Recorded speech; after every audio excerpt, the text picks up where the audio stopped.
We're now recording, so if you want to run away, now is the moment to run away. And what I suggest is that we will have Dr. Deonandan speak and do his presentation. If you have questions that you didn't submit in advance, you can submit them on the Q&A thing at the bottom of your screen. And the presentation will be in English, but if you have questions in French, we will figure out how to answer them. How about that? So, merci beaucoup, and over to you. Thank you very much. Now, a little disclaimer of my own. I am not a medical doctor. I'm a lowly PhD. As I'd like to tell my spouse, who's a real medical doctor, I'm the poor kind of doctor. So I cannot give you medical advice or speak clinically, just in terms of population health and the science. And if my dog barks behind me and I turn around to yell at him, this is our life now. This is how we do things. Let us begin. I've put together just a few slides to talk about, where we are right now in the pandemic, a little bit about the science of the pandemic, about vaccines, and I answered the questions that were submitted. But I'm willing to take this any direction you want, and I could always say no comment to any question, but let's see how it goes. So let's begin. Oh, a picture of the virus. Look at that. How exciting is that? That's what it actually looks like. Nasty little monsters, aren't they? And let's look at the state of the world right now. This is the curve of new cases. This is what we call the epidemic curve, last updated today, based upon the best data that we have, which is not very good across the world, to be honest. As you see, the cases have spiked in the last couple of days. And this doesn't look like a multi-wave phenomenon at the global level, but it really is. And you have to look carefully at, here's a little curve here, a curve there, and a third wave happening here somewhat. The reason it doesn't look that way globally is that some countries don't have multiple waves. Some countries have just a big blob of cases. And so overall, it gets smoothed out as data quality issues are heterogeneous. And looking at the deaths around the world, we were holding steady, but there's a recent spike. The last couple of days of data, I don't really trust, but in general, things are increasing. In Canada, we have better quality data, and you see here the clear signs of a third wave starting right about now. And these waves aren't innate. In fact, I'm hesitant to actually use the term wave, excuse me, because that implies there's something pre-programmed in this behavior. And there's a little bit, perhaps, a little bit of seasonality having to do with humidity and mucous membranes drying out and so forth. But when we use the term wave, some people kind of feel that, well, we just have to wait it out then and the wave will subside. That's not true for the most part. For the most part, these waves are caused by human behavior. So as cases increase, we get scared, we hide inside our houses, transmission decreases, we feel confident again, we go back into society, transmission increases, and that's how the wave-like behavior happens. This final wave, though, and I think it will be the final wave, looks like the mechanism is partly human behavior and partly the biology of the new variants that we'll talk about as well. These new variants are hypertransmissible and possibly more deadly as well. So that's probably what's driving much of this new case. But I'm off on a tangent here. These are the deaths in Canada. As we saw, horrific deaths early on during the first wave, more deaths in the second wave. Now it's unclear what's going to happen during this third surge, third wave, because we will have vaccinated many of our long-term care residents and retirement home residents, those most likely to die. So it's possible the death toll will not be as severe. Or it's possible that these new variants will be targeting a younger demographic who are more likely now to be hospitalized and possibly die. Definitely people are going to die. The question is, how many? That's a great way to start. Hey, people are going to die. The question is, how many? What a wonderful evening we're going to have here. Okay, let's start with some terminology. A little epidemiology education for y'all in this Wednesday evening to bore you to tears a bit. It'll be exciting. First, the difference between outbreaks, epidemics, and pandemics. These are qualitative distinctions. There's no real solid measurement indicator that determines when one becomes the other. It has more to do with the geographical scope of the spread. So an outbreak is something you see at a picnic. It's an outbreak of salmonella because somebody brought the bad chicken salad. An epidemic is when that salmonella takes over a larger, several neighborhoods, maybe a country. And a pandemic is when you're in more than one country, technically. The WHO declares a pandemic based upon if it's in multiple WHO regions. and if it resembles something requiring their administrative wherewithal. So it tends to be at that point an administrative call, because once you declare a pandemic, you can mobilize resources and other processes. The next thing I want to talk about is something called the case fatality rate that you might have heard of. That is simply the number of deaths due to the disease divided by the number of cases of the disease that we know about, that we've measured. So in Canada, as of today, we've had over 22,000 deaths and almost 1 million cases. That works out to 2.4% case fatality rate. The thing about the case fatality rate, though, is that it's very dependent on the nature of your healthcare system and the nature of the population and the clinical experience of people, treating the individuals. So Ebola used to have a very, very high case fatality rate, like almost 100%.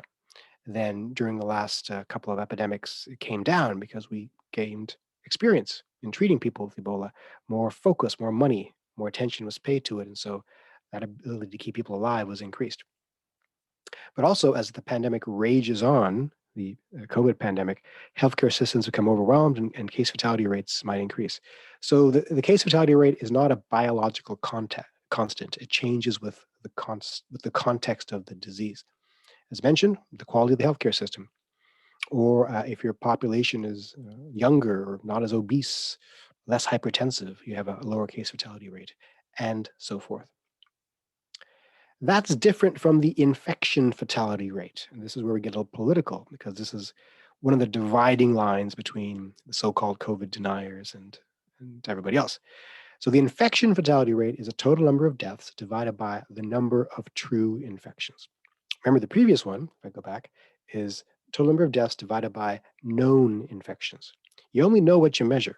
There are a number of people who became infected and didn't know it. Maybe they had very, very mild cases, never got tested, so we don't know about them. And of course, there are going to be a very large number of people we never know about. So the way we estimate the IFR, the infection fatality rate, which isn't really a rate, it's a ratio, is through modeling and estimation. So we never really know what it is, and we never really know until the epidemic is over. We can do some forensic analysis. We think the infection fatality rate for COVID is somewhere between 0.5 and 1%. Pretty much all the data points this direction. And it's going to vary again depending upon the nature of the country. So a youngish population will have a lower fatality rate, an older population, a higher fatality rate. And that doesn't sound like a lot. And this is what causes some of the confusion. People will say, why should I be afraid of a disease that's 99% survivable? And the answer is, you probably shouldn't at the individual level. But 1% of 35 million people is a large number of people. That means, the Canadian population. That's why we're seeing so much death in places like the USA. 1% of their 100,000 cases is 1,000 deaths per day. Yeah. So it is staggering the amount of damage that 1% can do. The typical flu IFR is 0.1%.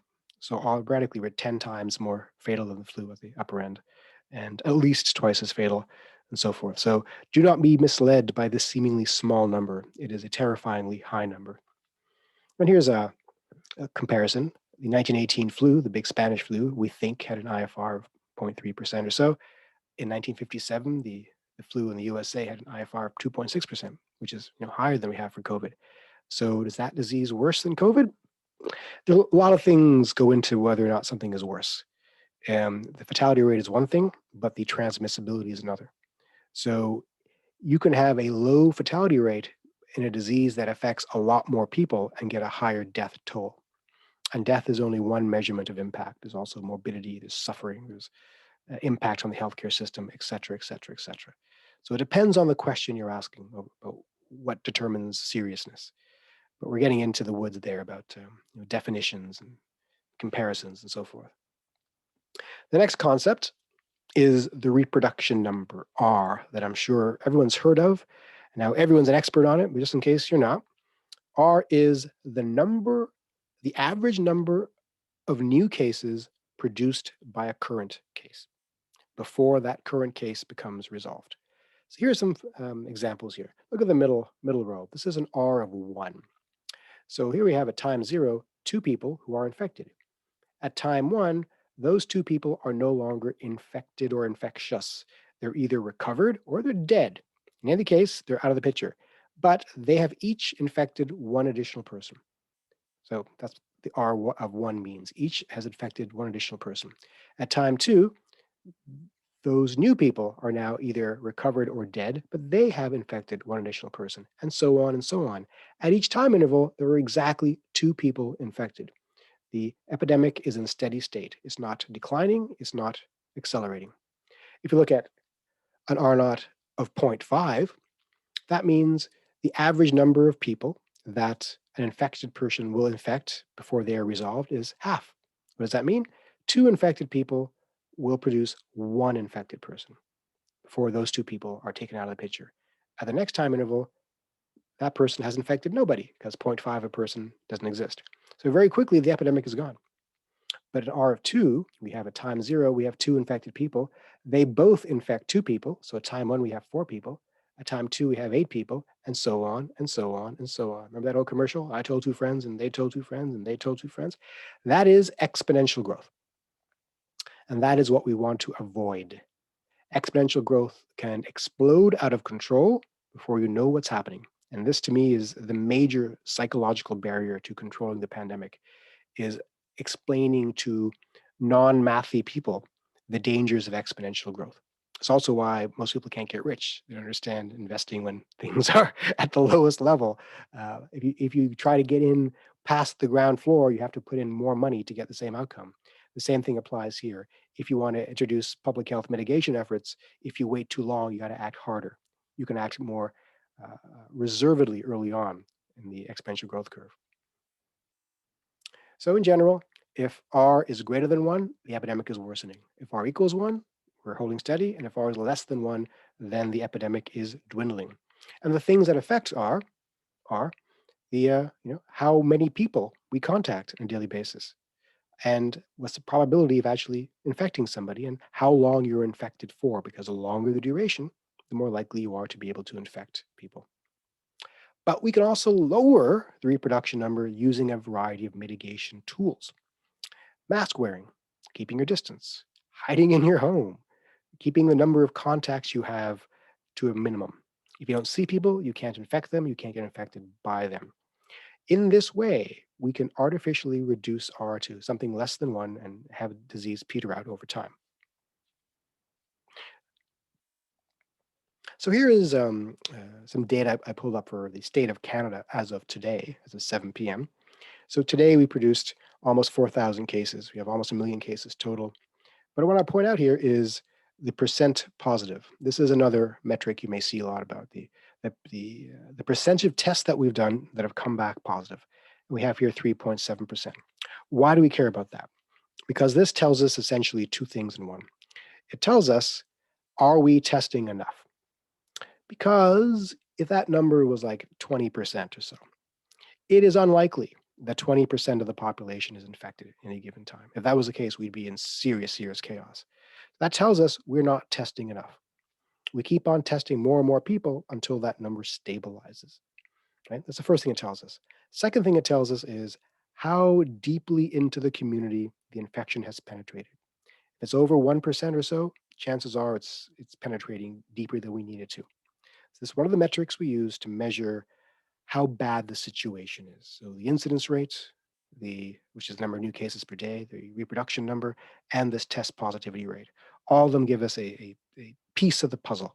Right? So when you look at these dashboards, look at all of them at once and try to balance what they mean. It's a hard thing to do. It takes some wisdom and experience. This is how Ontario does its color-coded system, and every jurisdiction does it differently. But I bring this up to just point out that this is as much art as it is science. So here, if you look at the orange zone, right now Ottawa, I think, is just touching the red zone. Look at the red zone then. Red zone tells us that we care about 3 things to measure how serious the situation is. There goes my dog.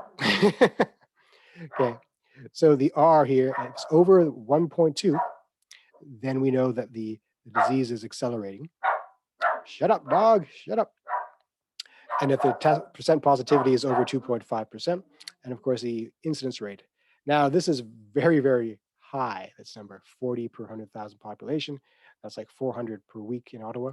That's a pretty high threshold to meet. So I'm not saying these are the correct thresholds that we should think about, but these are the metrics we use to consider what is the right time to open things and so forth.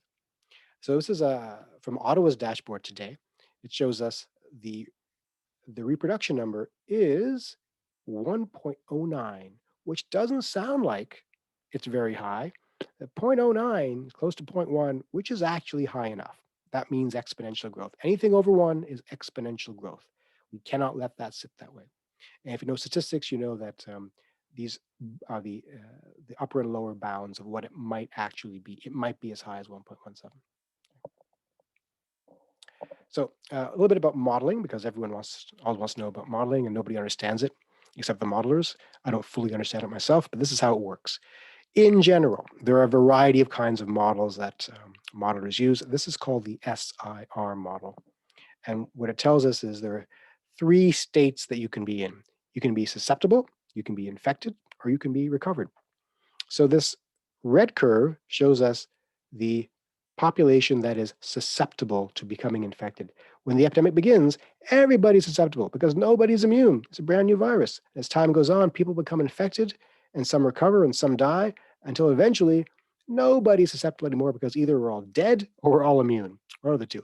This blue one is the number of people who have been removed from the population, either because they're immune or they're dead. So it starts out at 0 and it increases until finally it ends up at everybody. Either everyone's dead or everyone's immune. And this green is the one we care about. This is the actual epidemic curve, sort of, well, let's call it that. This shows us the change in the disease over time. First, the number of infected people increases, it peaks out, and then it goes down over time. The height and width of this curve will change as we change the reproduction number with our mitigation tools, like mask wearing and vaccines and distancing and so forth. Okay, now let's talk about the virus itself. This is the beastie. He looks so cute, doesn't he? Like something I would put in my child's crib to chew on. It's a single strand RNA virus. RNA is ribonucleic acid. It's what it's 1/2 of DNA. You might think of it that way. It's a kind of genetic molecule. So it is like the other coronaviruses we have dealt with, SARS and MERS. If you remember the SARS epidemic back in 2003, the MERS epidemic, 2007, 2006, I don't remember exactly, and the common cold. One version of the common cold is a coronavirus as well. So we've had coronaviruses before, but this is what it looks like. And we call it a coronavirus because it wears a crown. This is the crown. We don't know where it comes from. Of course, we know it probably comes from Wuhan, China.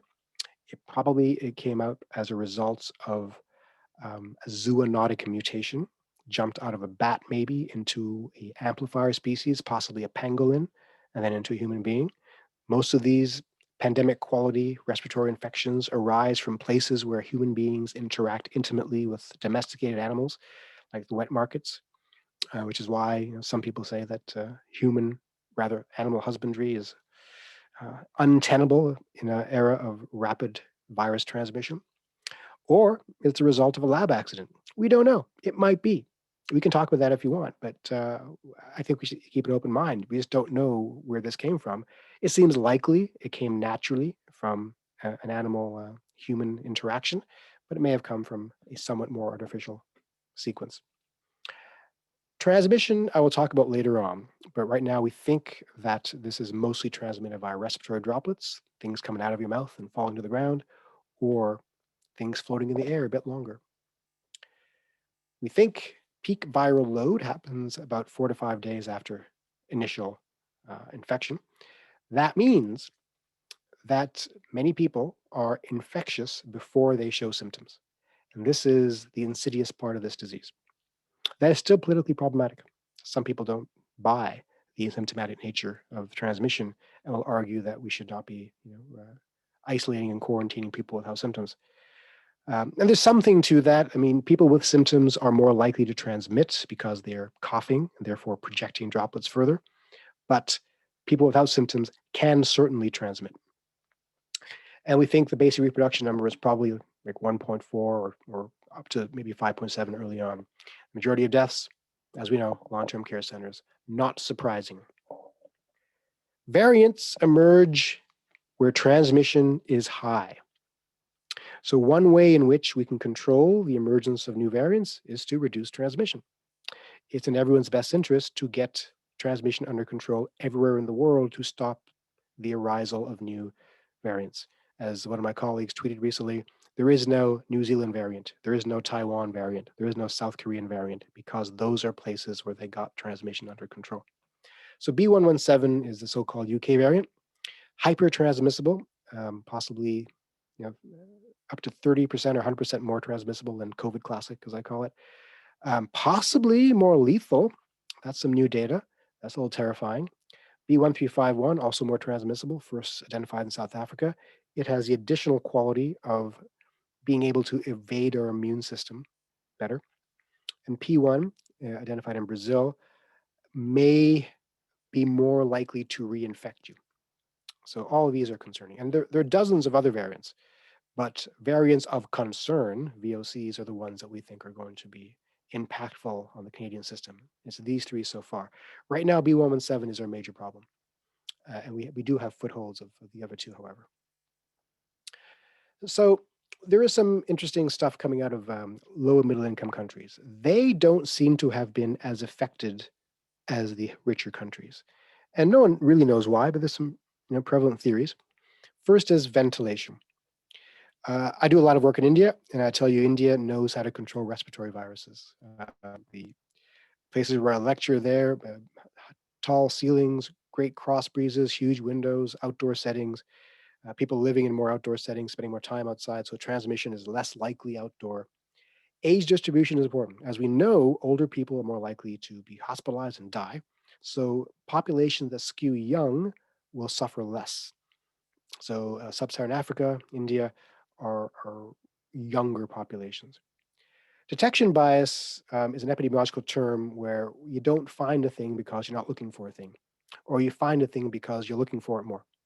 So poor countries don't have good surveillance systems, probably finding fewer cases. We can't discount that possibility.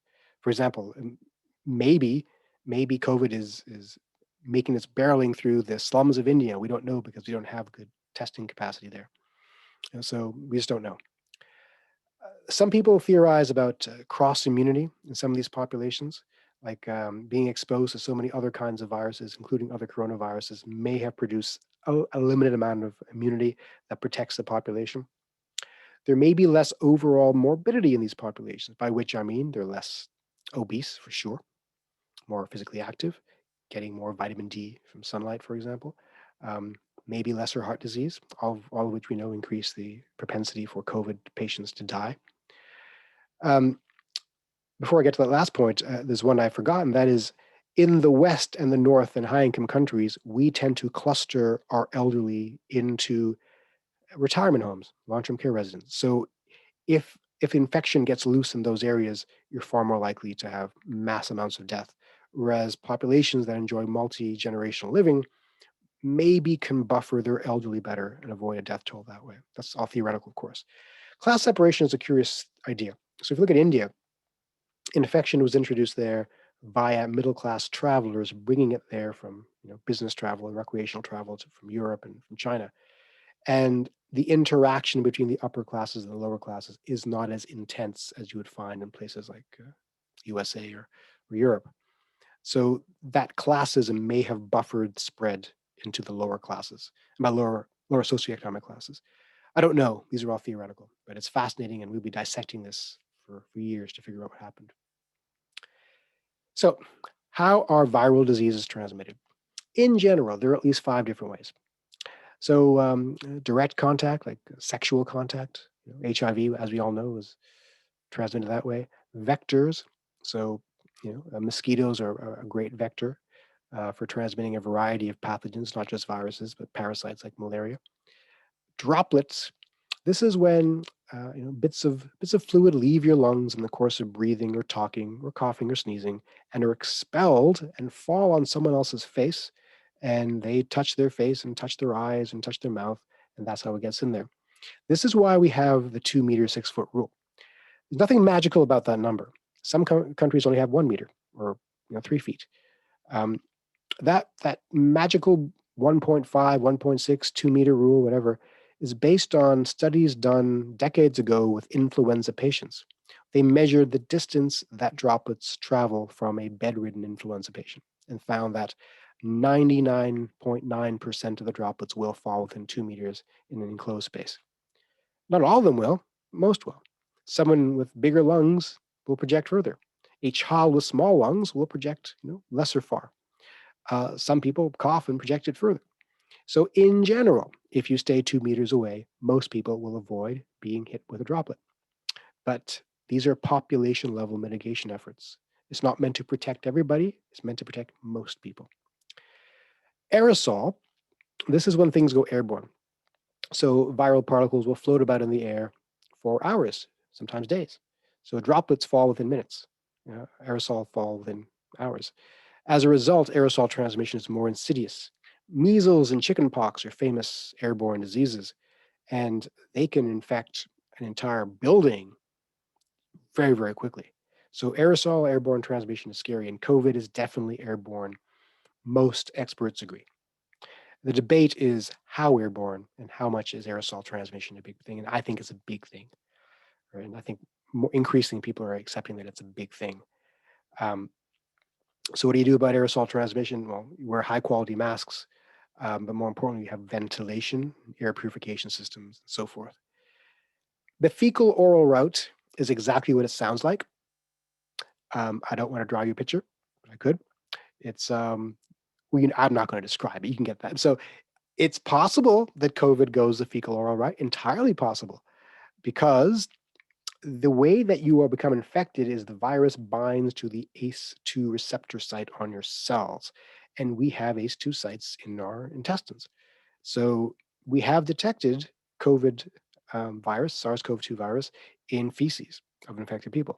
So it's possible that that makes its way to someone's mouth and you become infected. That's why we are interested in whether or not the flushing nature of toilets can add to transmission. Might not. You're just all about the good news, aren't you? It's a shitty virus. So what we in general focus though on the droplets and the aerosol. I didn't have on this list fomites, FOMITE. That's the surface transmission. That's like sneezing on your hand, touching a doorknob. Someone comes along, touches that doorknob, and touches their face. And I should have had that on there because a lot of viruses are transmitted via fomites. The common cold, famously. That's why we wash our hands and avoid touching our face. Is COVID transmitted via fomites? It probably is. But I have never found a confirmed case of this having happened. And I've searched, my spouse and I argue about this daily because she's convinced that it happens. She's a doctor, by the way, but we have never found a confirmed case. So early on, people were doing a lot of, hygiene theater, washing their groceries, and my spouse still does so, by the way. God bless her. But it seems that's not a major route of transmission. So take that for what it's worth. It's still possible. It probably happens. It's just not a lot. Okay, let's talk vaccines. Vaccines, baby. So there are different ways of doing vaccines. There's so many new vaccine platforms, so many exciting new technologies. There are attenuated viruses, which is the traditional way of doing it. Let's back up for a second. We've had vaccines for decades, if not centuries, depending upon how you want to define a vaccine. In general, you're trying to train your body to see the virus, show your body the virus, say, oh, I know that thing. So it knows what to do when it sees the real thing. And you could actually expose someone to the real thing, the real virus, wriggling live virus, and potentially infect them. You could attenuate the virus, sort of, weaken it. You could kill the virus. That would be an activated virus and show your body that. And I'll go over all the vaccines in a second. You can do what's called a viral vector approach. We'll talk about that in a second, and the mRNA approach. There's a variety of new technologies. So in Canada, we have 4 okayed, authorized vaccines so far. Pfizer and BioNTech, as everyone knows about, and Moderna are mRNA vaccines. AstraZeneca is a viral vector vaccine, and Johnson & Johnson is also a viral vector vaccine. There are other ones around the world we can talk about. Sputnik V from Russia, Covaxin from India. The Chinese have at least 2, Sinovac and Coronavac. And Novavax, I think, will be okayed in Canada pretty soon, as soon as their phase 3 data becomes clear. And in Canada, we're going to have the capacity to manufacture the Novavax vaccine as well. So we're pretty committed to Novavax, I think. How do they work? As I said, all the vaccines work the same way. They show the virus to your body to give it target practice, but there are a variety of ways of showing you the virus. And the main way, in fact, the only way they all seem to work is to show the virus the spike protein. What is the spike protein? It is the parts of the corona, these things sticking out. And the spike protein is how the virus attaches to the ACE2 receptor. It's how it gains access to your cell. These are the spikes. And inside the virus, there are genes to make things, including how to make the spike protein. So, as I said, all the vaccines show your body the spike protein. The spike protein is like the license plate of the virus. Say, hey, you know that the virus that came by hit you? No, I don't. Well, here's a license plate. Remember, show it to the cops in your cell so it knows which vehicle to look for next time and to stop that guy before it comes back. That's what we're doing. We're showing your cell the license plate. So AstraZeneca and Sputnik V and Johnson & Johnson use a viral vector approach to show your body the license plate. They create a non-replicating vector. In this case, it is an adenovirus. An adenovirus is like a common cold virus. AstraZeneca uses a chimpanzee adenovirus. So it's unlikely to affect people. Sputnik V uses a human adenovirus. So did the CanSino one that Canadians and Chinese made together. Johnson & Johnson also uses a human adenovirus. They all genetically engineer this virus to have the gene to create the spike protein. As a result, the vector here gains entry into your body. It's also been modified so it cannot replicate. It's just a torpedo to deliver the spike protein. Your body sees the spike proteins. Oh, that's that license plate I need to remember, and makes antibodies against that license plate in preparation for the real thing to arrive. So the important part here is the delivery system of the spike protein is in this vector, which is this other virus. The mRNA ones are really science fiction-y. So in your cell, the way things usually work is DNA produces messenger RNA that's sent to your ribosome, which is the factory inside your cell to create proteins. That's how your body makes stuff. So every now and then, the instructions in your DNA are read by an mRNA and sent to the ribosome to make stuff. The vaccine short circuits this process, inserts its own recipe card to the ribosome, says, hey, instead of making the stuff that you're going to make this instead. Make what? Make the license plate. So suddenly your ribosome makes the license plate. Oh my God, it's a spike protein, and makes antibodies against it. That's it. It's really clever. And the way that the Pfizer and Moderna are different is really how they deliver the mRNA into your system. So the Moderna guys have described it as it's an Amazon package that delivers itself to your door, lets itself in the door, unwraps itself, and quietly leaves. Okay? And it unwraps this recipe card. It's brilliant. Okay? So here's a little summary of the viral vector approach, we didn't talk about the vaccine and the protein. So let's back up for a second. So the inactivated virus, the Chinese ones and the Indian ones use this approach. They've taken the actual CoV-2 virus, the SARS-CoV-2 virus, and they've rendered it unable to replicate and just injected people with that, and gives your body target practice. So they all work. They all work well enough, it seems. We can go into details about which ones are better and why, but they all seem to work. Here's a summary of the advantages and disadvantages. AstraZeneca has an efficacy score of somewhere between 60 and 90%, depending upon which data you look at. It's stored in regular fridge temperature. The mRNA ones are well known to be needing deeper temperature for storage, and so forth. They all need 2 doses. We can debate, the extended dose regimen that is very controversial right now. But in general, they all work well. They all keep you out of the hospital. They all keep you out of the morgue. That's the important part. I don't want to spend too much time on side effects, but in general, they've all got the same side effects: chills, headache, pain, some fatigue, pain at the site of the injection. A lot of people have enough fatigue the next day that they probably can't go to work, just 1 or 2 days. Again, my spouse is a medical doctor. When she got her Pfizer vaccine, she had a really hard time the next day, and she had to do some pap smears, and her hand hurt too much, and that really affected her ability to do her job. So one of the equity issues here is making sure that people have the ability to take a day off work, if they're vaccinated. That's what I believe and I'm trying to advocate for. So some COVID vaccine myths we have to tackle.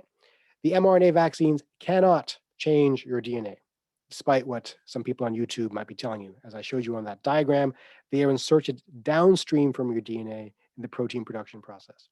They do not affect your fertility. There's a lot of misinformation happening coming out of some corners that I could name, deliberately creating confusion here. And what they're claiming is that the spike protein resembles a protein in the female reproductive cycle called syntactin, I think. And they claim that these antibodies that are produced against the spike protein will also attack syntactin, and that will make it unable to create, what's that organ called? I've forgotten. Anyway, a particular important organ in the reproductive cycle. It's not true. If this were true, anybody who had COVID is now sterile, and that is not the case. The vaccines are not made with fetal tissue, at least not the mRNA ones. I haven't looked up the other ones yet, but some have been tested on fetal tissue. So this distinction is important. And it's impossible for any of the 4 vaccines that we have in Canada to actually give you COVID. They can give you some symptoms for a couple of days. They cannot give you COVID. I'll go through safety is we can go deep in the AstraZeneca safety controversy in a bit. So there is another vaccine that in Canada we are trying to make called the Medicago one. It's very exciting. This one uses a plant-based approach to create particles that resemble the spike protein. So we can literally grow them on trees. And so if this works, I think it's great. We can make these things quite easily. And right now we're undergoing phase 2 trials. So this is very exciting to me. So where are we in Canada in terms of vaccine rollout? This is a list, a ranking of those places in the world with the highest proportion of people getting at least 1 dose. Gibraltar is on top, Israel, UAE up there too. Where's Canada? Canada does not show up until the 3rd page. We're down here just above Uruguay. So we're not doing that well, in my opinion. But I think we're going to accelerate soon and hopefully get some shots into arms. Okay, let's talk about AstraZeneca. A little bit of a disclaimer here. AstraZeneca has invited me to consult to their medical advisory board on how to talk about some of their data. I received no money from them, so to me, this is not a conflict of interest. But I look at their data. They've had a rough go of it from day one. And whose fault is? It's their own fault for miscommunicating some stuff. They screwed up their initial clinical trial by having a dosing problem. Some of their recipients got half a dose and they discovered, oh, the people who got half a dose did better. And suddenly they thought, hey, maybe everybody should have a dose. So it's just a mess. The clinical trials are a mess. So recently they released a new clinical trial data from the USA, and they said it showed 79% efficacy and 100% prevention of hospitalization in serious cases. But the devil's in the details. It turns out they did not report the most recent data, just some interim data. And so the actual efficacy is probably somewhere between 69 and 74%. The sample size is too small to be confident about the 100% avoidance of serious cases. It's probably like 95% or so. And the sample size is too small to be confident around extremely rare events like the blood clots. The blood clots. All right, here's the thing with the blood clots. Blood clots happen and they're rare. So deep vein thrombi happen in about an instance of 0.02% in the population. And what they've observed in Europe is that 0.0006% of vaccine recipients had some clotting issues. So the incidence of blood clots is actually less in the vaccine group than in the general population. That's the first thing. However, there's a subcategory of blood clots called cerebral vein thrombosis. And this is a serious brain clot. And that smaller subgroup is more common in the vaccine group than in the general population. So that's led to some concern. But it's unclear whether that's caused by the vaccine. And I don't know. I can't give you a solid answer. It seems unlikely, but the ways in which it's investigated is according to 2 methods. One is epidemiological, and the second is clinical. The clinical method is you look at patient files, you look at their personal histories, you investigate whether it makes biological sense, and I'm not a clinician, so I can't speak to that. But epidemiologically, you look at the incidence rates and expected rates, and it's so incredibly rare that it seems, I wouldn't say unlikely, but it could go either way, it's causal or not. The point, though, is that it's so incredibly rare that if you care about blood clots, what you should care about is COVID infection, because those who actually become infected with COVID are far more likely to get blood clots of a serious nature than those who get the vaccine. So there's that. So Health Canada still recommends using the AstraZeneca vaccine, as I think they should, but in the label, it will come with a warning that says it might be associated with these extremely rare clotting events. Now that makes you concerned, do consider what it says on your bottle of aspirin. Go read your bottle of aspirin right now. It says almost the same thing, as well as ibuprofen and Tylenol. And if that doesn't dissuade you from taking those drugs, then they shouldn't dissuade you from this vaccine, because the incidence rates are comparable. Okay, let's go through some of the questions that were sent. The first question is, how worried do I need to be about surface transmission? Are the variants worse? So I said earlier that surface transmission does not appear to be a serious thing. And in New Zealand, they have so few cases. Every new case that arises, they investigate thoroughly, and they're always concerned about fomite or surface transmission. And every case they've investigated so far seems to be aerosol, like somebody walked by a hotel room and their breath lingered in front of the door, something like that. And 8 seconds later, you came out of the hotel room and you got it that way. And so it's almost always aerosol. So I wouldn't worry about fomite transmission at all. So how are the new variants more transmissible? It seems that it has to do with the spike protein. All the mutations are occurring on the spike protein, which is concerning. It's concerning because that's how the virus gains entrance into our cell. So that's why they're more transmissible. They get a more snug, more intimate contact with our cell. So it needs less time and fewer viruses themselves to actually cause infection. And the second reason it's concerning is, as you remember, this is how our vaccines identify the virus. And if they're mutating on the license plate itself, then there may come a time when the vaccines do not recognize the license plate. We're not there yet, but there may come that time. Can you explain how governments made the decision on who gets prioritized? All right, I can, sort of. It's by risk.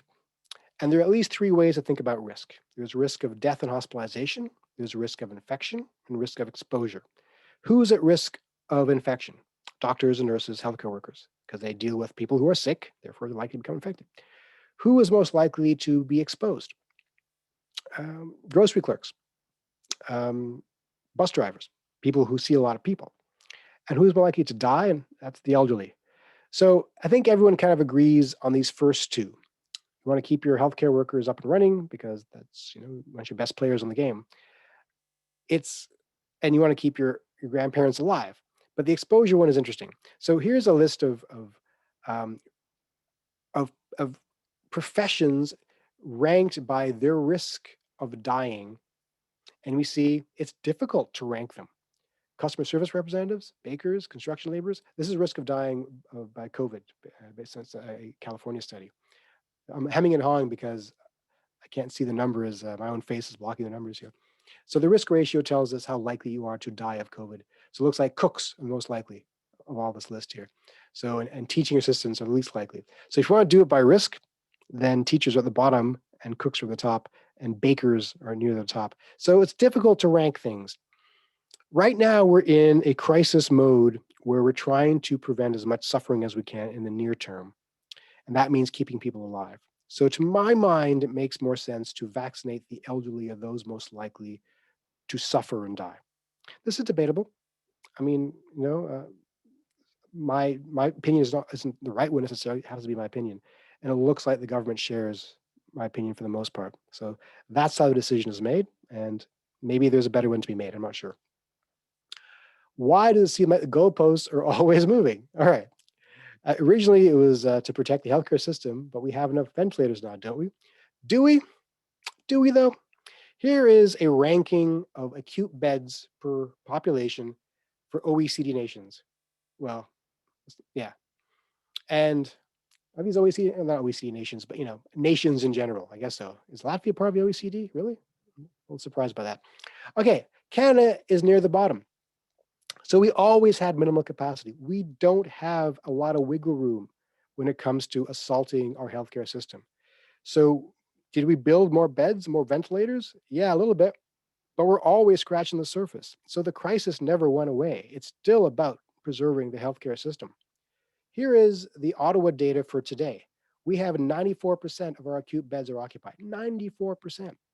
That leaves very little ceiling space here. In 1 week, we can be, in 3 or 4 days, we can be well over that capacity. So we don't have a lot of space. And here is the hospitalization rate in Ontario over the course of the pandemic. What you care about here is the red one, the ICU plus ventilator. Earlier on, that first wave, when we're really concerned about scratching the surface, when things were closed, when we canceled elective surgeries, and we had a lot of healthcare capacity, by the way, we're over here. Now, in this third wave, we're above those levels. We're above those levels. And we haven't canceled surgeries, and we have fewer healthcare workers. So we're in crisis mode here. The goalposts have not shifted. It's still the same. It's important to remember when we talk about ventilators and hospital beds, you can't just buy ventilators and hospital beds. It's not about the equipment. It's about healthcare workers. We have less of them now, fewer than we did. So each bed is actually a physical space patrolled and staffed by a dozen highly trained individuals. So each bed needs like 12 additional hires. So our rate limiting step here is human resources. It's not physical capacity. So I disagree. I don't think we've moved the goalpost. It's always been the same. It's just we haven't communicated that well.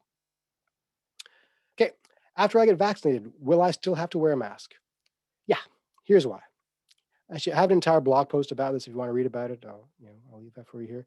And it comes down to this. Vaccines are not perfectly effective. The best ones we have are 95% effective. That means there's a very small chance you can still become infected. Vaccines do not have perfect transmission reduction. We now have some data that vaccines will reduce transmission, as I always thought they would, maybe as much as 80%. The 80% is not 100%. So the probability of a vaccinated person either becoming infected or infecting somebody else is dependent on how common the infection is in the population. So that 5% failure rate is not very high if you have a low probability of encountering infection in the first place. If you have a high probability of encountering infection, then a 5% infection rate is pretty daunting. What this means is we all have to wear masks after being vaccinated and keep our distance until the incidence rate subsides in the population. Then we can be done with it. What is that threshold? That's the question being asked here. I don't know. I would say it's probably something of the order of fewer than 10 cases per 100,000 people in your community. So in Ottawa, that would be 100 people per week. And we're not there yet for sure, right? So now I just pulled that literally out of a lower orifice. So I could be entirely wrong. We have to do some modeling to figure out exactly what the threshold is. But the logic here is that because these mitigation tools, and by the way, a vaccine is just a mitigation tool like a mask. It just happens to be our best mitigation tool. So until these mitigation tools force the transmission rate really, really low, they have to remain in place. That's not interminable. I anticipate by the fall we will have been done with most of them. Okay, how do we decide what is reasonable risk? For example, I hardly go out at all, but I do get my haircut every 6 weeks. Okay, that's a personal choice. I can't really guide you there. The best advice I can give is look at what public health says you can do and take that to mean the absolute ceiling of what you should do and ratchet it down from there. Do not exceed what public health says you can do, because public health, frankly, is far too generous, in my opinion, right now in the pandemic. Um, and as I tell people, just because you can do a thing doesn't mean you have to do a thing. Just because you can go to the gym doesn't mean you have to go to the gym. And I'm sorry, gym owners, but this is where we are right now. So that's my answer there. Ooh, and if you have any more, my blog is there. I do write about these issues all the time. I give advice as much as I can, deonandan.com. But let's turn off the screen sharing and read the questions you have written here. Bum, bum, bum, bum, bum. Ooh, it's my face. Okay. I'm glad you brought up fomites. As we know statistics, we can only count transmission that we can measure. Yes. Yes, we can only count transmission that we can measure. Um, this is true for all. This is true for all of this pandemic. Is there's a lot of stuff we don't know, and it's incorrect to make conclusions based on what we don't know. Kind of like people say there's no transmission in schools. How do you know if you're not measuring it? Right. So we don't do a lot of asymptomatic testing in schools yet. We're starting, so we don't really know. Okay. In the case of remembering everything you touched over the last 2 weeks, that's simply not possible in terms of contact tracing. Okay. Aerosol transmission is a tough thing to do contact tracing about. Absolutely. The thing about contact tracing, what we're trying to do is you get who you can get. And it would be nice if we did backwards contact tracing that we like we do in Japan and South Korea. That's where you figure out where you likely became infected, and then you go to that place and you figure out who was there and you contact everybody from that point on. So South Korea and Japan use a QR code system. Those of you who live there will tell me better, but you use your phone to create a digital record of everybody in that space. And in the event of an infection, public health now has a register, a roster of everybody, and they can then do symptom checks of those people. But you're right, contact tracing is flawed for this reason. Aerosol transmission is so insidious that it's difficult to identify everybody who's in the mall with you, for example. Why is Ontario's vaccine rollout so far behind Quebec's? So I try not to get political. I try not to point fingers at individual politicians or parties. Ontario's vaccine rollout system has been problematic in my mind.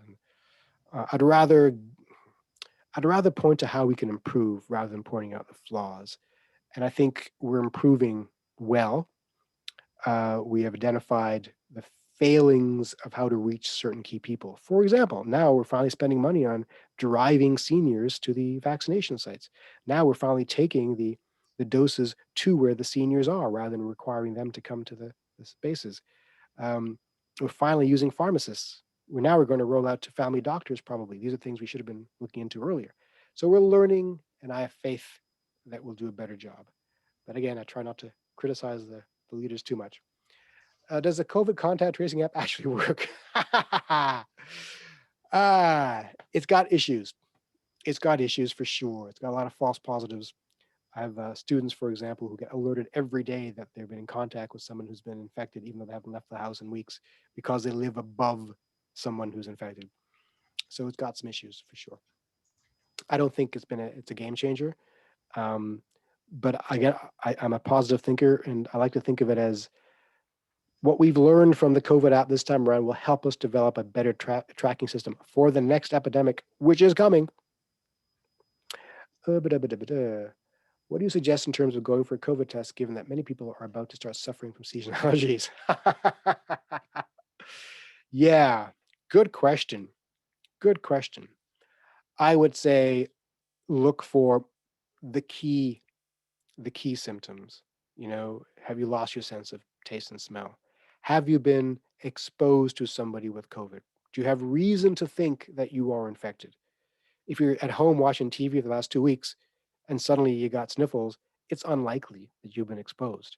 If on the other hand, you get a coffee every day at Starbucks and you chat with the barista and then suddenly you got some issues, your probability is higher. It's a probability game. There's no set rules here. Let me see what we got here.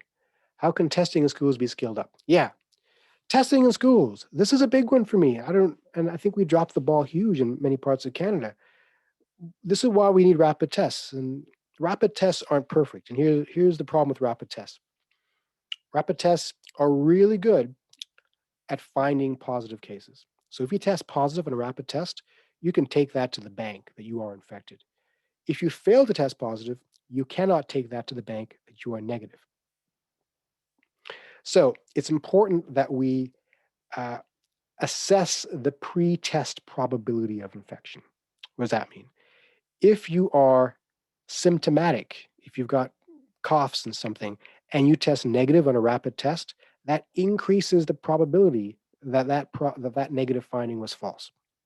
So a rapid test really is relevant for people with no symptoms and no reason to suspect that they are infected. That's the school population that do symptom checks for kids. Right? Kids with symptoms should not be coming to school. They're told outright not to. So what that means is if you test positive in a rapid test for a school system, that's a strong signal. I mean, and that can be done on a daily basis. The other thing to do with these tests with high rates of false positives and false negatives is you test more than once. So if you've got a 10% chance of a false negative, test twice, and that's 10% of 10%, which is 1%. So there are a variety of ways of using the rapid test more creatively and effectively that we have not been doing so far.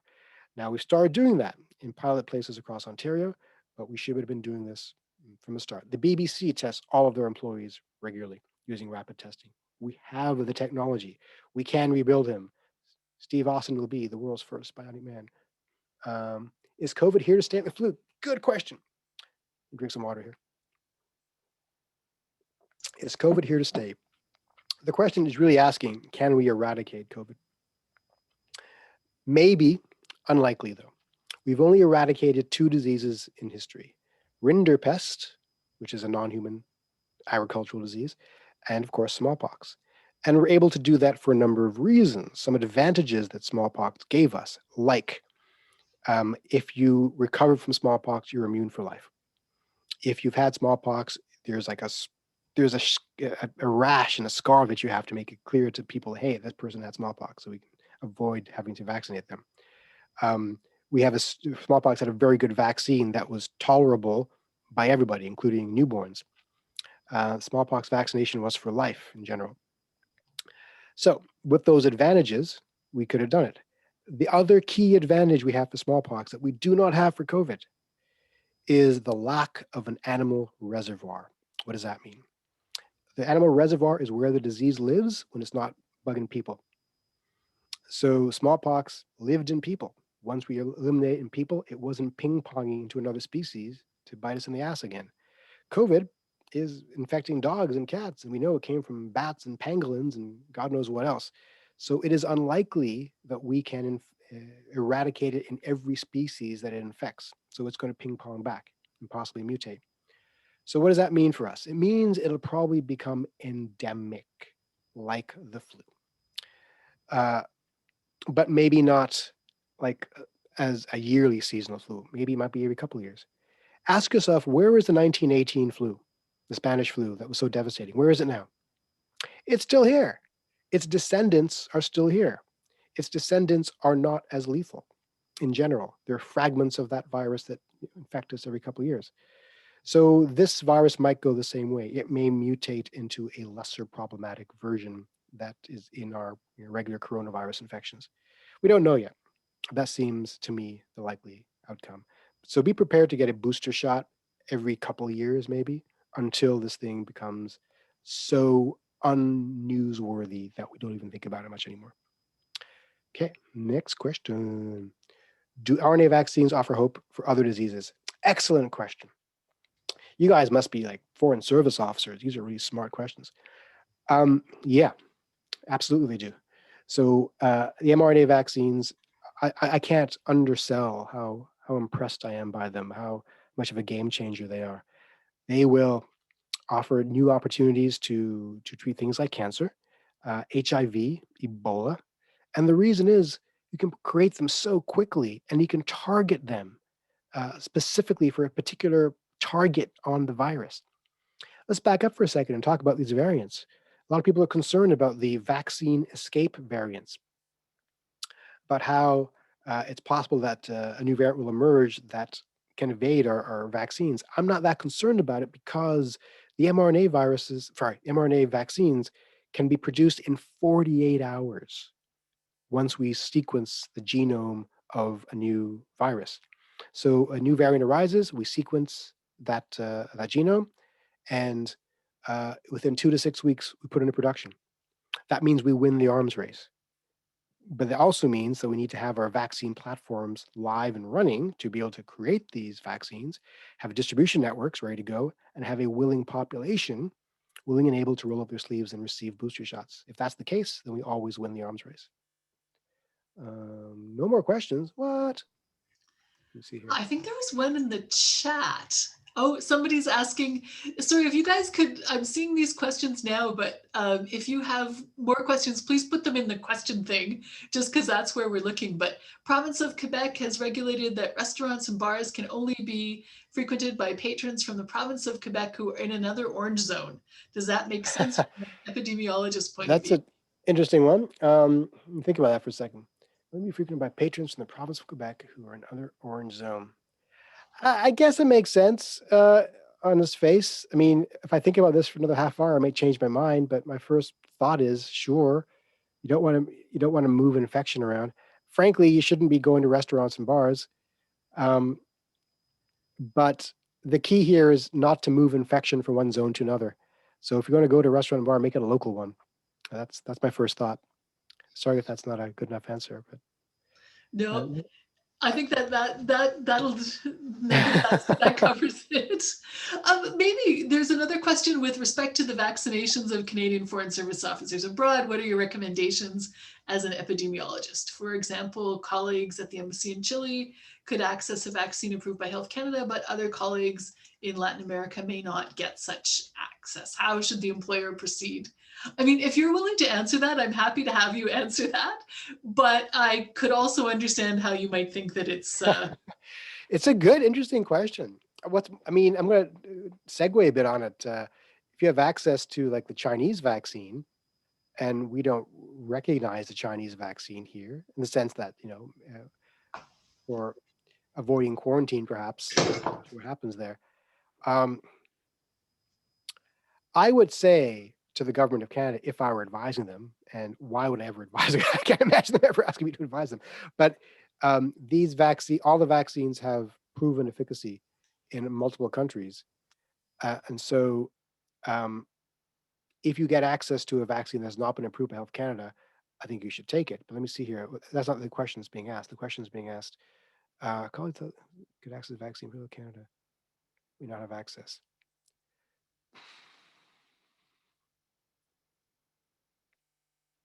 I don't really understand the question. Are they asking if you can get a vaccine, but your colleagues can't, should you accept the vaccine? I think you should always accept a vaccine if it's offered to you. Yes, there are equity issues here. If I've got the question correct, there are equity issues at play here, obviously, but you do the population the greater service by creating more population immunity. And you do that by accepting a vaccine into your arm.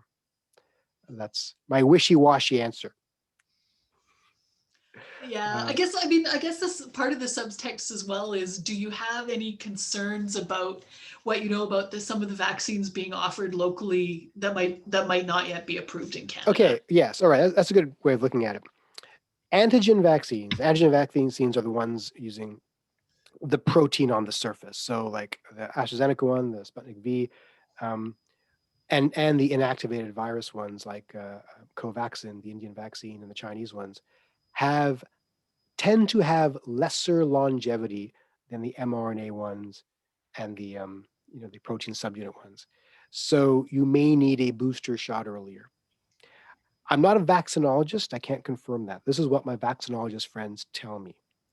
So, in other words, the Indian vaccine, the Chinese vaccine, they seem to work well, but they may not work as long, and you may need a booster earlier. That's the concern. The safety profile, we cannot really speak to because that data is not as transparent. That's the issue here. So what the employer probably should do is seek out independent assessment of the caliber of those vaccines from a good epidemiologist and other clinicians possibly to do a personal assessment. Problem is the data probably is not available. Having said that, these vaccines are showing incredible efficacy and safety in multiple countries. So I personally have no concern about the ones not approved by Health Canada for personal use. But I can see why I would not necessarily approve them for widespread use in Canada due to our own predilections and values and so forth. But on an individual by individual basis, if you live in these countries, I'm okay with those vaccines totally. Again, an equivocal wishy-washy answer. I should No, so right now the part of the issue is that Health Canada, our employer, is saying you can only get vaccinated by one of the vaccines that's been approved. But Yeah. of course, the goalposts are moving on that, right? I got a very panicked email from somebody, saying, "Oh my gosh, they're only offering one vaccine in my country, and what if I can't get something else, and what if I want to come back to Canada and I'm not recognized as vaccinated?" And then, like, literally as I was about to answer that email, news came that had been approved. So given that, a week in COVID times is like a year Yeah. in terms of how things can change it. My personal opinion, you err on the side of personal protection, and there's something, I mean, I'm not a lawyer. I can't see this sort of thing standing up in a court of law. Like you chose to protect your personal health and integrity and safety in a time of public health emergency at the cost of no one else's safety. You can also argue it's actually the appropriate thing to do for other people's safety, that you become less transmissible yourself. And again, nothing prevents you from getting vaccinated again with an approved vaccine. In fact, nothing bad will happen to you if you get a shot of something else that I know of. Um, and, I fully anticipate that we're going to require boosters for everyone within a year, probably anyway, for the new variants. So, you'll get one of the approved ones then. It's a tough call. It's a tough call. But if I were advising the government, I would say let people get whatever vaccine is offered to them, so long as it's legal in the country in which they live. Okay, thank you. I see we've got a couple more questions on the question thing. So we've already been told that we'll likely never go back to normal, but no context is given what they consider going back to normal. We never go to workplace. There won't be so much freedom of movement. So what do you think life will look like? Yeah. Will we ever go back to 2019 normal? I think we will, to a large extent. But some things are going to stay with us forever. I liken this to 9/11. So after 9/11, the world changed permanently for 4 years. Right? So after 4 years or so, the world went back to pretty much the way it was, with some exceptions. In North America, like, the world changed a lot in some other countries, absolutely, for the worse. But when it comes to the pampered lifestyle of Westerner, it changed in measurable ways. Like, I gotta take my shoes off in the airport now. And now, as a brown guy, I get stared at in weird ways, you know. But in a qualitative, measurable, day-to-day existence way, not much really changed, in my opinion. I'm sure we can argue about this. So in pandemic terms, things like mask wearing will be socially normalized. That's a good thing. So if you've got sniffles or something, it's okay to wear a mask on the subway and not infect other people. That's a good thing. It'll be okay if you choose not to shake hands with people from now on. I think that's going to be normalized. It's going to be normalized to work from home. That's a great thing for those who want it. Meetings by Zoom. As a professor, thesis defenses by Zoom. Thank God. You know, um, snow days for kids is a thing of the past. We're going to have classes by. That's not a good thing necessarily. But when it comes to infection control, I think symptom checks might be a thing that's normalized in workplaces, discouraging people from coming to work if they show any kind of symptom. And that's just not a COVID thing. That's going to be an overall respiratory disease thing. I think at the governmental level, we're going to invest heavily in vaccine platforms and in surveillance systems. So the terminology of epidemiology has been normalized. Surveillance no longer means Big Brother watching you; it means looking out for diseases. So that's the sort of thing that'll keep us healthy and safe. There's going to be, obviously, a little bit of a clawback in our personal liberties. That's distressing, obviously, but that is the message around pandemic control: is we have to be able to a significant extent, curtail civil liberties in certain times. And it pains me to say that. This is going to be normalized for a while. Beyond that, it's hard to say. I predicted that we'd be living with something like this for about 4 years when the pandemic started. My smarter colleagues said no, 2 years. So I think they're right. I think we go back to mostly normal at the end of 2 years. But two great caveats here. The first is the rise of new variants. This could be an ongoing game if people don't cooperate with the vaccination schedule and keep allowing transmission to happen in places like Brazil, where new variants be popping up all the time, or the USA, right? And the second thing is, can we get enough vaccine to poor countries who currently don't have it? Because the pandemic is a global thing. And if we're always going to be traveling there and bringing infection back and moving infection around, new variants will emerge again. So we won't get full normality until we have vaccines all over the world, delivered regularly and accepted regularly. And therefore international travel will resemble what it did in 2019 for some time, maybe not until 2024, 25. That's my prediction. Nostradamus has spoken, but Excellent, I excellent. could be wrong. So I see another question that I think is probably on the minds of a few people, because a lot of our people are overseas and wondering, if they need to take a break. I mean, the situation facing people at post who haven't been on holidays for, in some cases before the pandemic was called, right?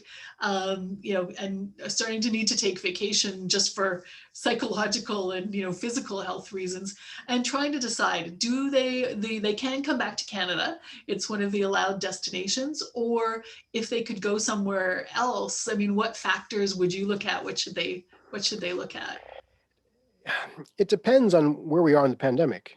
Like, I think we're going to be mostly through this by the end of this year in most parts of the developed world. I'm not sure what the appropriate terminology is these days, of the high income world. But I would look at your vaccination status. I would look at the data around vaccination, exactly how much transmission does it actually diminish. Look at what we know at that point about how long immunity lasts. We'll know better by the end of this year, whatever that the case is. And looking at the destination population, their vaccination rate, their test positivity rate, and their incidence rate. If all these things are extremely low, I think it's probably fine. This is all a game of probabilities. I was explaining to my spouse during the deepest crisis of the pandemic in Ottawa. Says, yeah, we got like 1,000 cases in Ottawa. We have 1 million people. So your chances of encountering someone with the disease is 1 in 1,000, which is tiny. Your chances then of getting it from that person is a fraction of that 1 in 1,000, which makes it even vanishingly small. So in any given encounter, your chances of getting this disease is minuscule. It's just that when this is scaled up to millions of people, that's a population burden. This has been, the crisis in my mind is communicating to people that there's a difference between individual risk and population risk. This has never been an individual risk issue. Individually, you and I, for the most part, are going to be overwhelmingly fine. At the population level, this is when things get problematic. So if you chose to go on vacation to, I don't know, Turkey, and the incidence rate was simmering, not very high, but not extinguished, you're probably going to be fine if you take precautions.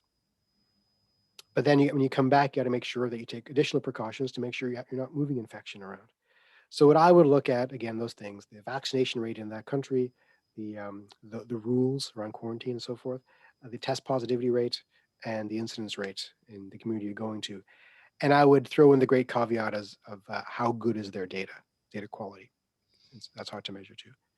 That's the big question in a lot of these places, right? Well, anywhere is, what is the integrity of what they're actually reporting? And I was going to show a slide of Mexico, actually. And so I looked at the Mexico data this evening, and it shows, hey, things are under control. Things are not under control in Mexico, but their curve looks fantastic. And that's because the data quality is not great. And vaccine hesitancy is out of control in Mexico too. So they're going to have a rough ride of it, in my opinion. So yeah, that's always going to be the great confounder here. But again, lower income countries seem to have things more in control, ironically. So it's a strange new world. I see there's a Q&A window open here and some things here. If you're wearing a double mask and you are 2 meters away from people, what is the risk of infection? Well, I can't put a number on that. It's small, especially if you're outside. But it comes down to what is the prevalence and incidence of the disease on that day in the community in which you live. If the disease is not common where you live, the probability of being infected is vanishingly small. If incidence and prevalence are high in your community, then it's higher. So that's the great unknown in that particular scenario. Vaccine hesitancy in Canada is really concerning. Surprisingly, even healthcare workers. Is enough being invested to achieve herd immunity? Yeah, it's a good question. I'm not worried about vaccine hesitancy yet. Right now, our problem is insufficient supply to meet demand. Demand is through the roof. I think by the fall, we will have to deal with vaccine hesitancy in order to reach herd immunity. And herd immunity might even be possible. We'll talk about that later, maybe. Um, because of the nature of transmission and the variants and so forth. Uh, but we think it's somewhere around 80% now. And with each more transmissible variant, the herd immunity threshold increases. That's why it gets harder and harder. But to get to 80, 90%, yeah, eventually we're going to come up against vaccine hesitancy unless we make it mandatory for children. So 70% of the Canadian population is essentially all of our adults. So if herd immunity was 70%, as we thought it was like last year, before the new variants kicked in, all we have to do is get into all the arms of all the adults and we're okay. But now it looks like we're going to need the kids. And Moderna is testing their vaccine on kids as young as 6, I think. So by the end of this year, we're going to have kids as young as 12 getting it, and maybe by next year having even younger kids. So we'll get there eventually. Yeah, but hasn't to me the crisis is in science literacy. We have to invest more in science literacy and numeracy. People understand risk. Also recognize that nothing is risk-free. It's all balancing risk versus reward.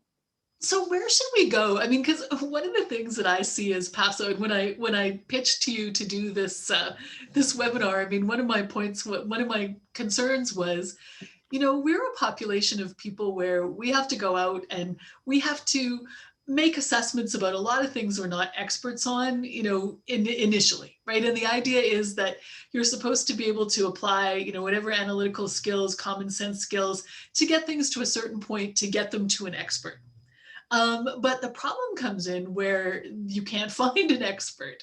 And sometimes then I find our tendency as a group is, you develop a lot of armchair expertise and, a lot of people who can run a spreadsheet and I mean, I haven't seen that so much among PAFSO, to be honest, but, if you go on Twitter, there's like at the beginning, there was some guy who was like a financial analyst who'd done this big spreadsheet that everyone was looking at. And, and I have no idea how to assess that.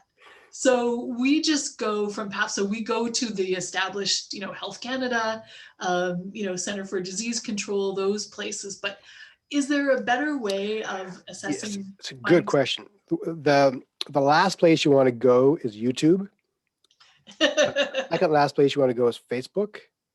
You guys are smart people. If the title of the presentation or the article is things doctors don't want you to know about, Yes. or calling vaccines the Gates vaccine, then it's not a thing. Number one place to go are the big, well-known universities. Johns Hopkins, Harvard. The Hopkins in particular has a great site for COVID information.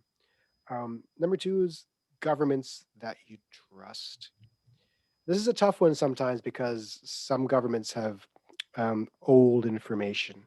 I really trust the city of Ottawa has a fantastic COVID dashboard that I go to all the time. Some scholars maintain fantastic COVID dashboards too. The howsmyflattening.ca. It's run by some epidemiologists. It's great data and information. I really like going to flattening. Sorry. howsmyflattening.ca. Okay. On Twitter, I actually follow some well-known scientists who offer fantastic analysis and clarity. People like Carl Bergstrom, Mark Lipsitch, David Fissman, Isaac Bogach. These are the leading lights and scholars when it comes to COVID analysis. They don't always agree, but they'll offer some good insights. And there's some excellent other epidemiologists and scientists who have gathered on Twitter under the name of EpiTwitter. There's initiatives in Canada of scientists. I'm trying to think of some names right now. Tara Moriarty is one of the founders of these organizations. He's a professor at U of T who has put together platforms specifically for dealing with the public around evidence-based COVID communication. And so she is the linchpin for accessing these other kinds of resources. So key scholars have discovered that there is this information void and have taken upon themselves to fill that void with evidence-based commentary. So sadly, I want to direct people away from social media, but unfortunately, social media is a good place for this if you get the right voices. A lot of wrong voices too. I don't want to name the wrong voices because you'll go there. Yeah, that's always the problem. Yeah. But maybe if you don't mind, I'll follow up with you after this and get I'll make a list. I'll and, make a list. yeah, and that I'll circulate to people. Yeah, totally. And of course, like obviously, WHO has, in general, good information. They tend to be a little late to the game, and possibly a bit too, I want to say politicized, but serving many agendas, none of which are wrong, but it's difficult to get a straight answer sometimes, which I find that direct communication with an actual scientist who study this stuff is some of the best way to go. You're going to get sometimes some differing opinions. A good example of this is school transmission. I stopped commenting publicly on what our school's safe some time ago because I don't study it directly. And I realized that even the experts can't agree on the details. So this is infuriating for the common citizen. This is the nature of science, right? Is to understand why this disagreement happens. And there are some reasons for it. But it's been an interesting educational process for the general public on how real science works in real time. There's disagreement, there's changing of your mind, there's arguments, there's good data, bad data. Yeah, and if it changes from one day to the next, you're not necessarily being jerked around, Right. even if you don't like mask wearing is a good example of this. So early on, the advice from higher up was don't wear masks. You move infection around if you wear a mask, and people can't be relied upon. Only doctors wear masks, and people aren't supposed to wear masks. And that changed almost overnight. And that's disorienting for people. But people have to understand the reason it changed wasn't that they were wrong. The reason it changed was that the experts had a eureka moment. That eureka moment was, oh, we're not talking about infection control. We're talking about transmission mitigation. It was an imagination shift. And so infection control is about making sure my mask is perfectly fitted so that no infection gets into me and I protect myself. Again, it's that individual way of thinking, but no, it's a population way of thinking.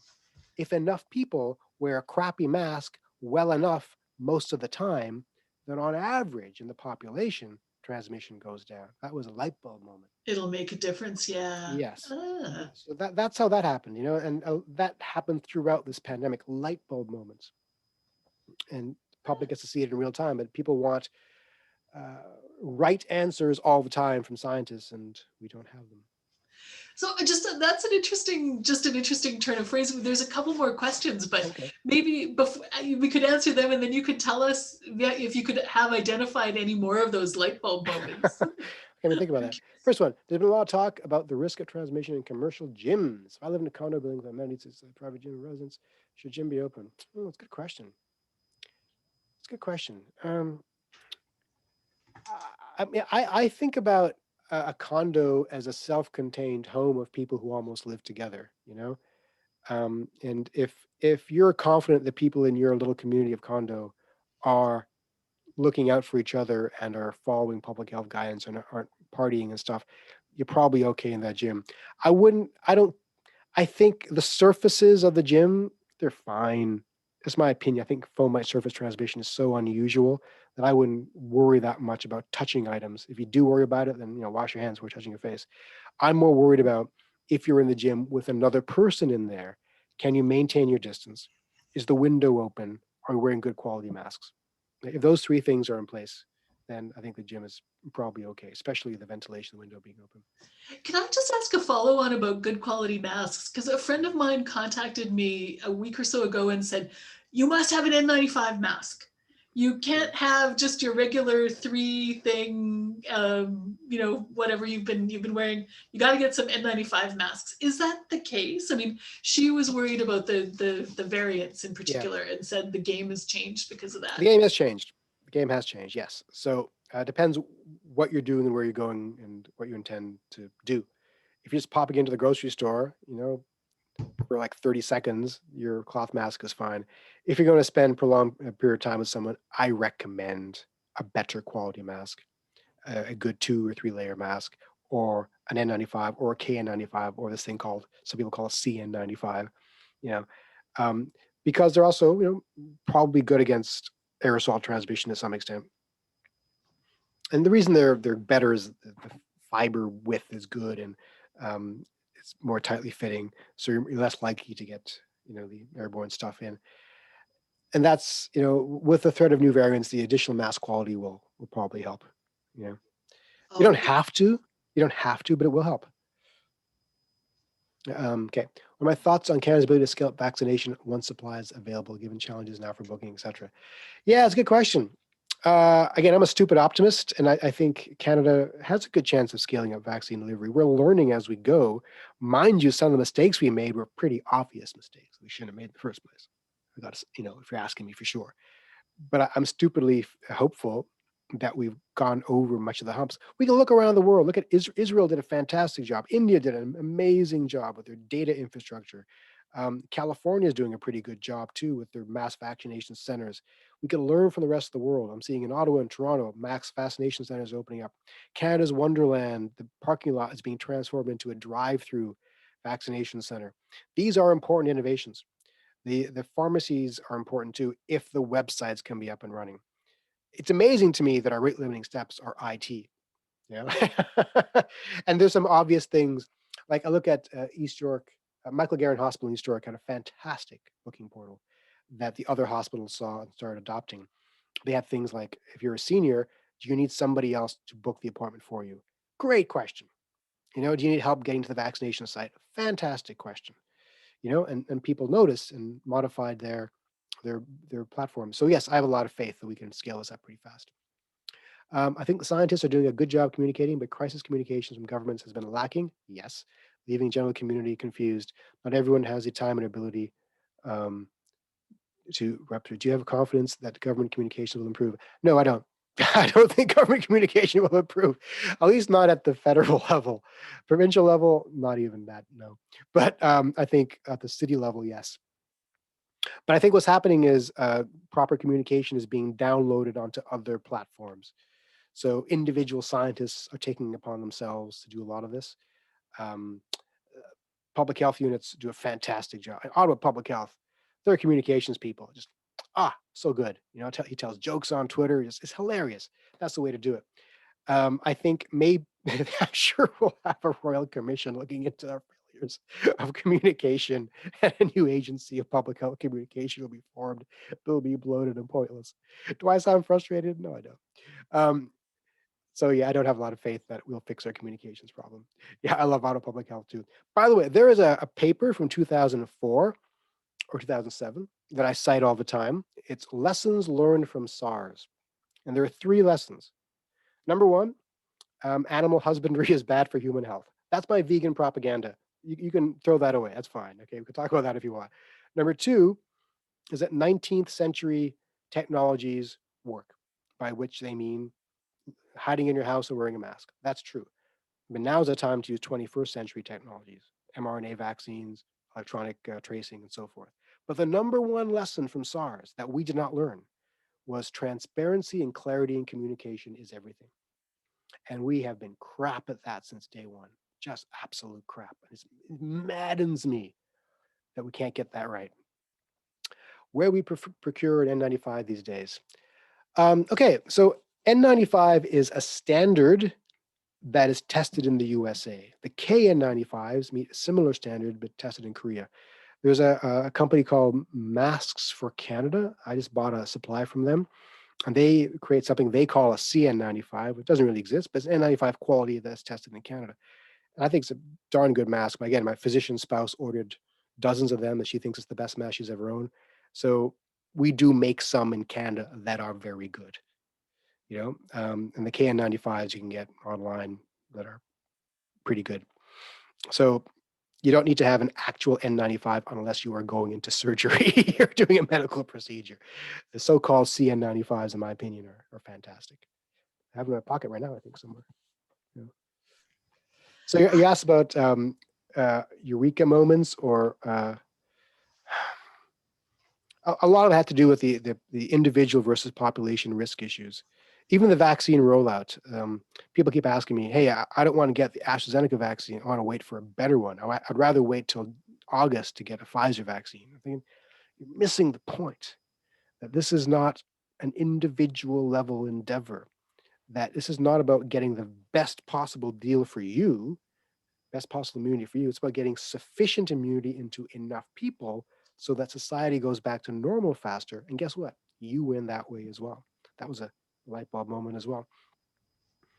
Other things like how to keep institutions safe. A light bulb moment for a lot of people was understanding that you keep an institution like a school or a workplace safe by keeping the community safe.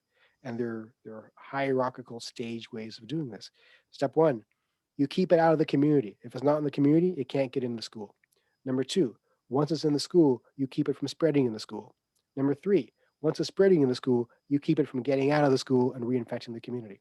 So that stage way of thinking was another light bulb moment. Understanding that this is not about hospital quality infection control. This is all about human behavior. That will be the takeaway message from all of this, is we are the cause of and solution to all of our problems. And we're still mostly the cause. But can we be the solution? I don't know. Right. So it's always been in our power to have fewer contacts and make this thing go away. And yet we can't seem to do it. It's always been in our power to follow public health guidance and make this thing go away, but we can't seem to do it. So I see this as a test for the next big crisis we have to deal with, because this is not the big one. Okay, do you want to talk about that a little bit? Just end on a happy note. Sure. Someone had a link to a Canadian company that makes K95 masks, Vitacor. Cool. Well, I think most epidemiologists agree that another pandemic is coming within the next 20 years, unless we do extraordinary things like good surveillance. And it might be worse than this. So influenza might be worse than this if we get just the right strain. It might be more transmissible and equally or more lethal. Imagine if Zika virus goes airborne, how horrifying that'll be. We have like an epidemic of hydrocephalic children being born around the world. We can't control that. That'd be horrifying. Imagine if hemorrhagic fever goes airborne, like an Ebola or Marburg virus. So any number of horrible things can happen. So not to scare people, but this is the time we live in.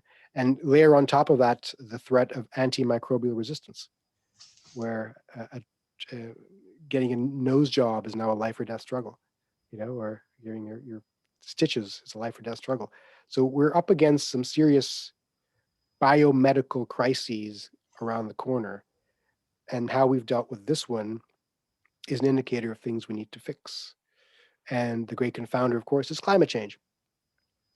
So this has taught us a little bit about how to deal with climate change, that how to get public buy-in and how people respond to crises and where the political lines are and where the disinformation accelerators are. Right. So I'm asked all the time, what surprised me about this pandemic? And when we're thinking about pandemic planning, we kind of, we knew need vaccine platforms. I'm surprised by, I can talk about why we got fast vaccines, by the way. It's an important thing to know. So we were surprised by the rapidity of the vaccine and surprised by the nature of the virus. Most surprised by the communications job that we didn't do and that we had to do. Because when we thought about public health communications, we thought about, we got to get, risk perception. We got to talk about what people need to know, etc. We never thought about having to convince people that the disease is real and having to actively fight against disinformation agents trying to divide us. And I think people know who the disinformation agents are. Dog's at it again. Right? So that's the interesting part. So I want to talk a little bit about why the vaccines came about so quickly.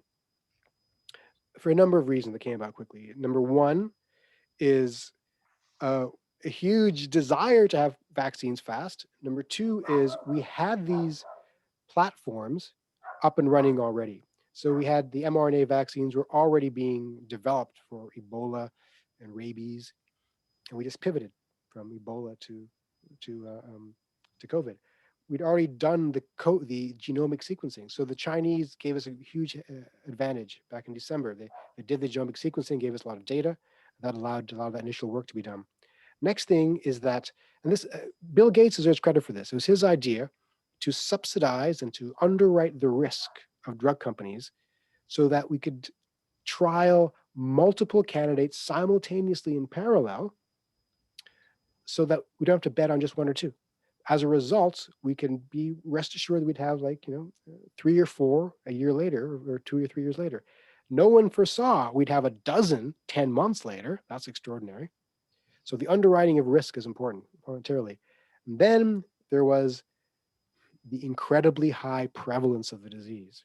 So these clinical trials have an endpoint, and that endpoint is the number of cases that we can detect. And if we just, let the disease run, you got to wait months, maybe years to get enough cases. There's so many high prevalence areas in South Africa and Brazil and USA that we're able to get that data in a matter of weeks, not months. Extraordinary. So and then of course with the additional money we're able to enroll tens of thousands of trial participants, not just a couple thousand but tens of thousands, and that got the data fast, and as a result it's crazy. We have these candidates, and I don't know if I said this already, but the mRNA vaccines, we can make them in 48 hours. That's crazy talk. 48 hours. So this is brand new technology that's just game changing. And it hurts me when people don't trust the vaccines because they came out so quickly. You don't know the amount of mountain movement that happened to allow these things to be created so quickly. We should drop to our knees and thank the science gods for allowing this to happen and not question how it happened. Well, I remember at the beginning they were saying, oh yeah, when we get a vaccine, but it'll probably be a couple of years before that. The world record is 4 years. Yeah. And I was sure it would take longer than 4 years, if it was indeed possible at all. But 10 months, crazy. Wow. So, I mean, this is like the Super Bowl for epidemiologists, right? I mean, this is what you guys are training for your entire thing. Did you think that you were ever going to live through this big event like this? I'm not an infectious disease epidemiologist. I'm a global health general epidemiologist. I talk about equity and, reproduction was my big thing. Then, I decided that the last few years of my career was going to be about, are you ready for this? Aliens. I wrote this big paper on extraterrestrial diseases. I thought, hey, let's have some fun with my career. We presented it at Elon Musk's big thing in California. And then suddenly this happens? What? And I had Not an extraterrestrial disease? No. Well, actually, somebody actually theorized it.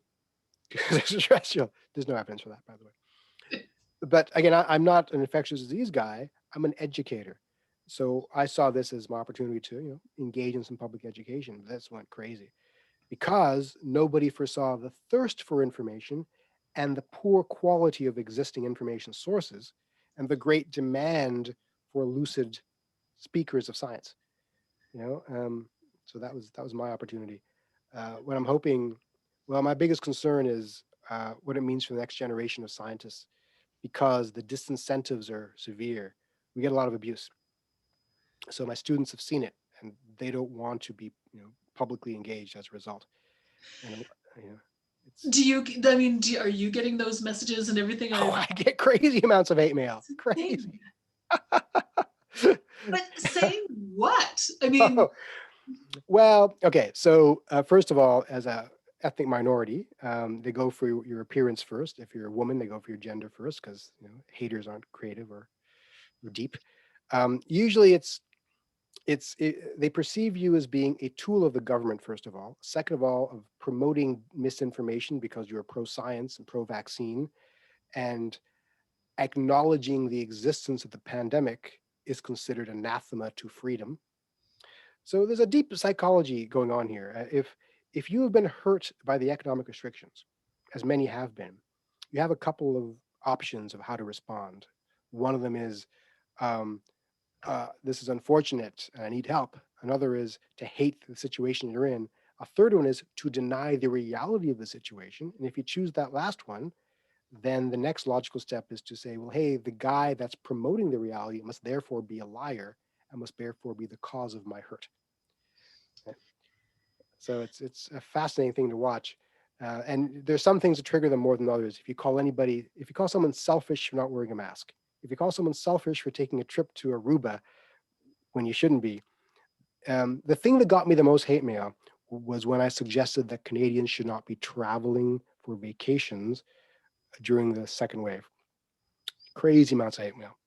And the things they say is, I would rather be in the Caribbean than in Canada. Why would I want to be locked down in Canada where I can be locked down in a beach? Because you're spreading infection to a low income country. And the pushback then is, but there is no COVID in the Caribbean. Really? It's, I don't know. It's a fascinating time. Yeah. But the point is that the next generation of epidemiologists and public health physicians are afraid of this now, and I can't blame them. You know, Wow. and I'm actually having a pretty pleasant ride. Some of my colleagues, oh my God, the horrible things they receive, death threats and things like that too. So it's concerning. Yeah. Well, I'm sorry to hear that. And I hope that well, let me know if you think that there's anything we can do to virtually hug an epidemiologist and encourage them to I will continue say with. overwhelmingly the response is positive, on a ratio of 20 to 50 to 1. The positive comments I get far outweigh the negatives, but the human brain, you remember the negative ones. So Yeah, yeah, that's true. That's very true. Yes, we're hearing people are greatly admiring you and commenting that you are lucid, which being lucid probably gets you some more hate mail, to be honest, because people can understand what you're saying.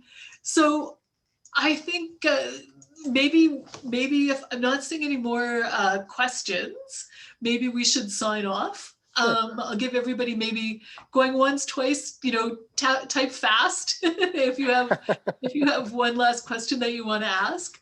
And otherwise, I will say thank you very much. My And pleasure. Hope it was useful. Hope we it was really useful. appreciate this. And I think, it's the kind of thing that I think maybe early on, we would have. The thought did cross my mind that we could do something like this early on, but I don't know that we would have really been able to absorb some of the information. Mm, You know, sure. back when everything was so fraught, and so I think it's coming now to us at a good time. So yes, we're seeing more thank yous, and yeah, we really appreciate it. Well, So thank you for all the hard work you guys do, by the way, representing my country. I really appreciate it. And those of you who are in places in the world that maybe you're having a less comfortable time than me, know that we are thinking about you.